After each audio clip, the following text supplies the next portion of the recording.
Assalamualaikum, selamat datang kembali di channel MA Tech. Mungkin kalian bosen pilihan HP harga di bawah 2 juta yang performanya paling kenceng, kalau nggak Helio G100 ya G99. Nah, kali ini ada pilihan lain, HP gaming yang lagi turun harga. Prosesornya Dimensity series, jaringan udah 5G. Kira-kira ini HP apa? Yuk lanjut kita buka aja. Oke, ini adalah Tecno Pova 5 Pro 5G, rilis di Indonesia itu Agustus 2023, yang waktu itu dibanderol dengan harga 3 juta kurang 1000. Sekarang kalian bisa dapat dengan harga di bawah 2 juta, seperti yang saya dapat ini, 1,9 jutaan kondisi baru. Speknya di tahun 2025 ini masih termasuk oke ya, dan bisa banget jadi opsi. Oke, untuk tampilan boxnya seperti ini, bertemakan game Free Fire. Terus untuk storage 8/256 GB, dan memang hanya satu varian ini aja ya yang masuk ke Indonesia. Kemudian di bagian belakang ada beberapa point selling seperti baterai 5000 mAh, 68 watt ultra charge, prosesor MediaTek Dimensity 6080 dan lain-lain. Untuk lebih lengkap speknya nanti kita bahas lebih jauh. Di dalamnya yang pertama di sini ada si HP-nya. Oke, kita taruh dulu. Terus ada SIM tray ejector, kertas bertuliskan garansi 12 plus 1 bulan, kertas gift kode, nggak tahu ini bakal dapat apa kalau klaim kodenya, yang kita gosok di bagian sini.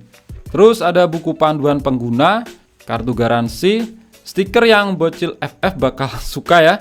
Terus dapat silikon case transparan, kabel USB Type-C, dan terakhir ada kepala charger yang punya output kenceng 68 watt. Oke, sekarang kita lihat di HP-nya, Tecno Pova 5 Pro 5G.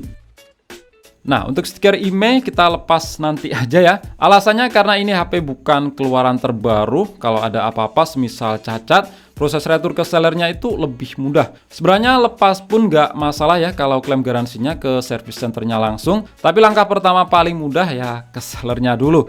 Kalau dirasa semua udah aman, baru dah dilepas stiker IMEI-nya. Untuk bahasa desainnya seperti ini ya, khas Pova series ala-ala gaming. Di sini punya Mecha 3D design, punya saya ini warna silver. Sebenarnya pengen hitam sih, cuma karena habis ya seadanya aja. Untuk material dari plastik dan cukup meninggalkan bekas sidik jari. Bagian framenya sama juga ya, dari plastik dengan finishing glossy. Jujur dimensinya ini cukup tebal dan berat ya, meskipun baterainya cuma 5000 mAh. Bobotnya 212 gram dengan ketebalan 9 mm. Malah lebih tipis dan lebih ringan Tecno Pova 6. Padahal kapasitas baterainya itu lebih gede 6000 mAh. Cek dari sisi per sisi, di samping kanan ada tombol power yang merangkap juga sebagai sensor mediasi di jari. Di atasnya ada tombol pengatur volume, terus di sisi atas ditempati speaker kedua. Sisi kiri ada slot SIM tray. Nah, di sini punya tipe triple slot ya, bukan hybrid. Terus di sisi bawah ada lubang jack audio 3,5 mm, mikrofon, port USB-C, dan speaker utama. Jadi memang HP ini speakernya udah dual stereo. Cuma untuk mikrofonnya masih satu aja. Kemudian di bagian belakang untuk kamera anggap aja cuma satu yang beresolusi 50 megapiksel. Satunya ini anggap aja cuma hiasan, nggak guna, selain cuma pemanis aja. Terus dual LED flash yang bersandingan dengan logo mirip cap kaki 3. Nggak tahu ini maksudnya apa. Kemudian di bagian layar dari bawahan udah tertempel screen protector. Ada kamera depan, sensor-sensor, dan LED flash. Oke, lanjut kita nyalakan. Lah, ini nggak mau nyala ya, getar aja enggak. Kita coba lagi. Ya, mungkin ini kehabisan baterai sih. Oke, balik lagi. Ternyata bener ya, daya baterainya itu terkuras habis. Dicas aja baru keluar persenan dan bisa dinyalain setelah 5 menit lebih. Ini wajar ya, karena HP ini belum pernah dinyalain alias masih fresh, bukan barang repack. Saya cek garansinya masih utuh penuh selama 13 bulan sampai Maret 2026. Nah, untuk layar di sini punya ukuran 6,78 inch, resolusi Full HD+, refresh rate 120 Hz, dan panelnya masih IPS ya, belum AMOLED. Ada sebagian orang yang lebih suka IPS daripada AMOLED. Katanya itu lebih durable, dibuat geber-geberan. Meskipun statement seperti itu nggak sepenuhnya benar ya. Untuk keluarga Transcend Holding saat ini harga 1,8 jutaan ke atas, hampir semua pakai AMOLED. ada satu ding yang masih IPS, Infinix Hot 50 5G harga 2,1 jutaan yang resolusinya masih HD+, kecerdasan maksimal juga cukup rendah cuma 480 nits. Overall untuk kualitas layar HP ini IPS-nya bagus ya, warnanya tajam, beda kelas lah dengan IPS Ryzen Holdings harga 1 jutaan kecil. Kalau disejajarin sama bagusnya dengan IPS Infinix Hot 50 4G yang saya akui itu bagus, tajam, cuma di sini kalah kecerdasan maksimal aja yang di 580 nits. Sedangkan Hot 50 4G 800 nits. Setidaknya lebih bagus daripada Hot 50 5G tadi yang cuma 480 nits. Dipakai di bawah terik sinar matahari di sini masih aman ya, masih terlihat jelas. Untuk bezel kalau di zaman tahun 2023 standar ya, kalau di zaman sekarang memang cukup tebal, masih lebih tipis bezel Technospark 30 Pro yang ada aja bilang katanya tebal. Terus untuk software di sini udah saya update ke posisi terakhir yang didapat untuk saat ini. Bawaannya tadi iOS versi 13, versi Android 13, Security Patch Desember 2023. Sekarang naik versi Android ke 14, Security Patch termasuk update ya, Desember 2024 dan iOS versi 14.0. Kedepannya bakal dapat Android 15 apa enggak, saya kurang begitu tahu. Secara fitur sih standarnya iOS 14 ya, seperti Dynamic Port, jendela mengambang, virtual RAM yang bisa ditambah sampai 8 GB dan lain-lain. Nah, untuk fitur bypass charging di sini ada ya. Seri selanjutnya Tecnopova 6 itu malah nggak ada. NFC juga pasti ada, dan fitur spesial di HP ini adalah efek lampu latar atau lampu RGB di bagian back covernya. Ada yang suka, ada juga yang bilang norak. Tapi untuk saya pribadi tetap suka ya. Toh bisa dimatiin juga fiturnya kalau pengen nggak mau nyala. Untuk spek hardware di sini pakai prosesor MediaTek Dimensity 6086 nanometer, CPU 2,4 GHz, GPU Mali G57 MC2. Nah, prosesor ini rename dari Dimensity 810 dan sekarang di rename lagi ke Dimensity 6300. Untuk RAM 8 GB, ROM 256 GB yang udah bertipe UFS 2.2. Baterai 5000 mAh, fast charging-nya udah kenceng ya, 68 watt. Saya udah tes ngisi dari 6% sampai penuh cuma butuh waktu 46 menit. Ini jauh lebih kenceng ya daripada HP harga di bawah 2 juta sekarang yang rata-rata masih 33 watt mentoknya. Kemudian untuk sensor lengkap termasuk adanya giro hardware, jadi bukan sekedar giro akal-akalan software. Terus untuk skor Antutu di sini dapat di angka 430 ribuan.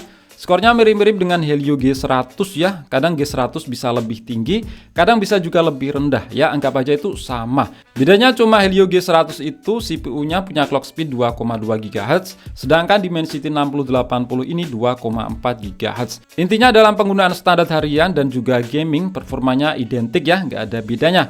Bedanya cuma di jaringan, Dimensity 6080 ini udah support 5G, sedangkan Helio G100 masih 4G. Agak lucu juga nggak sekali nemu komentar, rugi jaringan 5G kalau darahnya masih 4G.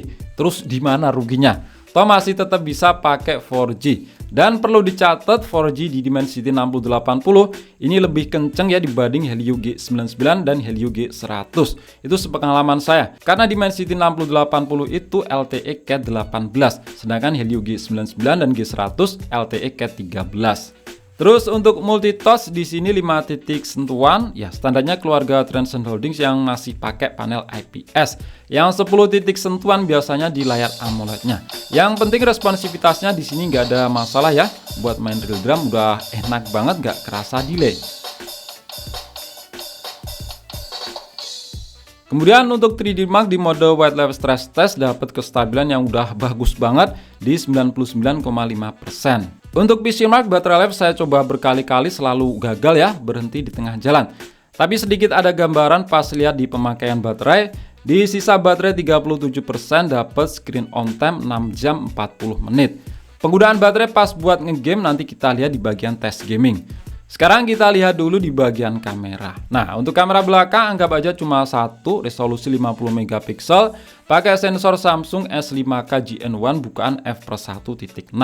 Sedangkan untuk depan 16 megapiksel, sensor Hynix 1634K bukaan f/2.0.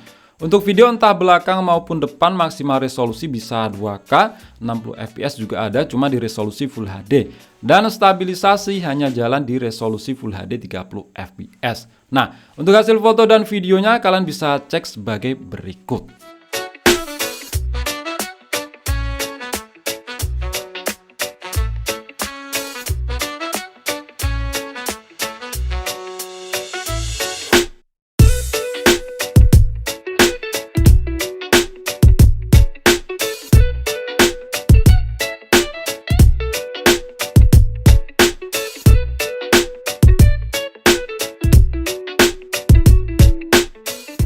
Oke, seperti ini untuk hasil perekaman video dari kamera belakang Tecno Pova 5 Pro 5G.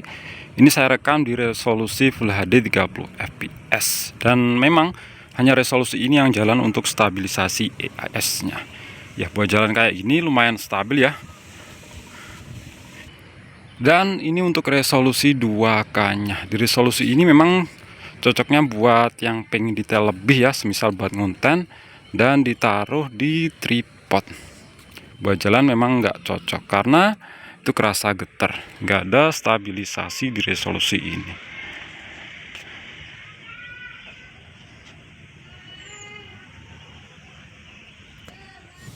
Dan ini untuk video dari kamera depannya, resolusinya itu sama Full HD 30 fps. Nah, di sini memang sudut pandangnya itu jadi lebih sempit ya, efek dari kita nyalain untuk EIS.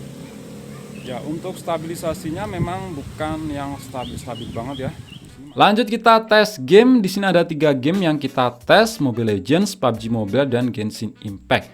Untuk Mobile Legends settingan rata kanannya kebuka ya, ultra 120 fps.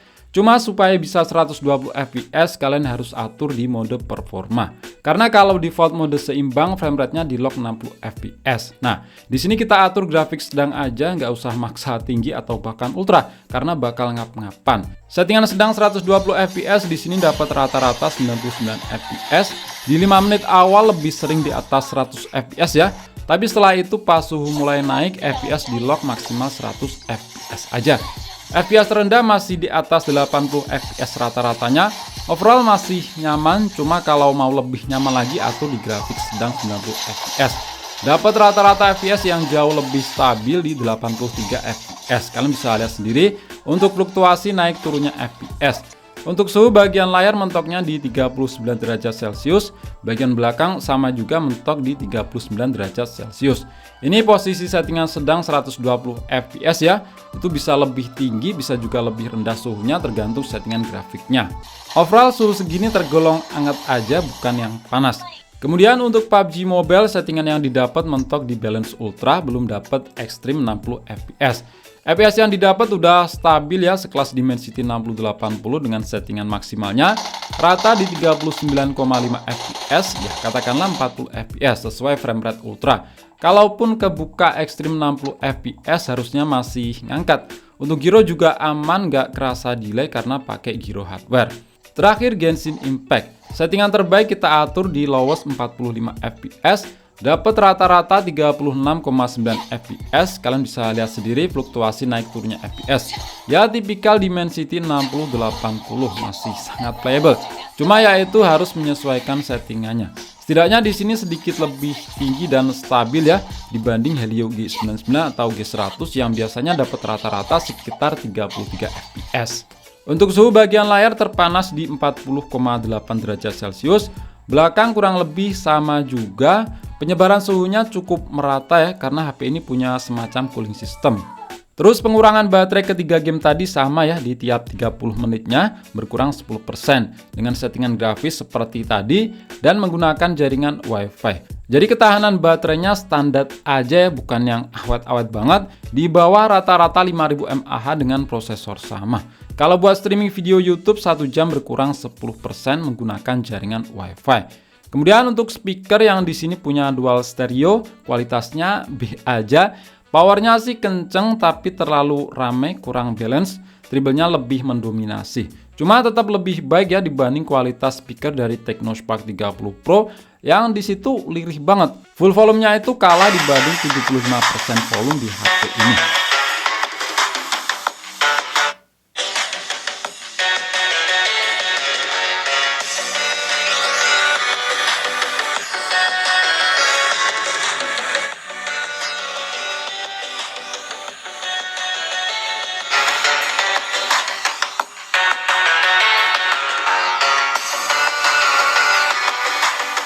Oke, itu aja untuk video kali ini. Bagaimana menurut kalian Tecno Pova 5 Pro 5G yang sekarang udah turun harga di bawah 2 juta?